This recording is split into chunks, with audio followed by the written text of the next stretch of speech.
The meeting comes as Carney seeks to broaden Canada's trading relationships outside of the U.S. and cool trading tensions with China after Ottawa imposed tariffs on Chinese EVs and China responded with tariffs on Canadian goods, including canola. The two leaders also discussed other issues, including fears of foreign interference and the desire to deepen security ties. Joining me now in Montreal is Guy Saint-Jacques, former Canadian ambassador to China. Mr. Saint-Jacques, sir, thank you very much for being here with us. Thank you for the invitation, Mrs. Rogers. Now, Carney is saying the meeting with China's president is long overdue, characterizing it as a turning point in the relationship between the two countries. What do you make of that? Well, I think he is right. This comes at the right time, especially if we look at the growing problems, I would say, we have with Donald Trump. The Prime Minister knows that there could be more problems down the road, in as much as Donald Trump could put very onerous demands on us to renew the CUSMA, the Free Trade Agreement, and I don't think we would want to satisfy those demands. If that's the case, then it means that the Free Trade Agreement could disappear, which means that the 85% of our exports that are protected from tariffs right now would be subject to tariffs. And so it's important to look where we could have a future growth in our export. And I think that Asia-Pacific is a prime location. Already inroads have been made with India and with China. Also, Ottawa just signed a free trade agreement with Indonesia.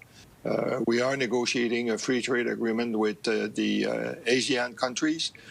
And therefore, I think we are at the stage where we can recalibrate the relationship with China. And the next step, very importantly, will be the visit that Mr. Carney will pay to China next year.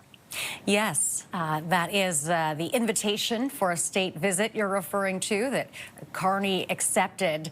What do you anticipate will come of that, and how significant is that invitation?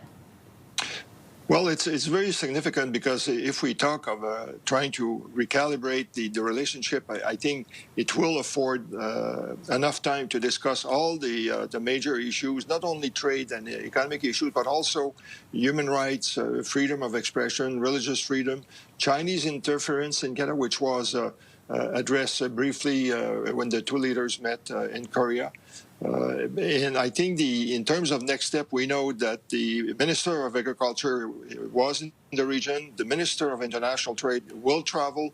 That will give an opportunity to further discuss how we could resolve the issue of tariffs.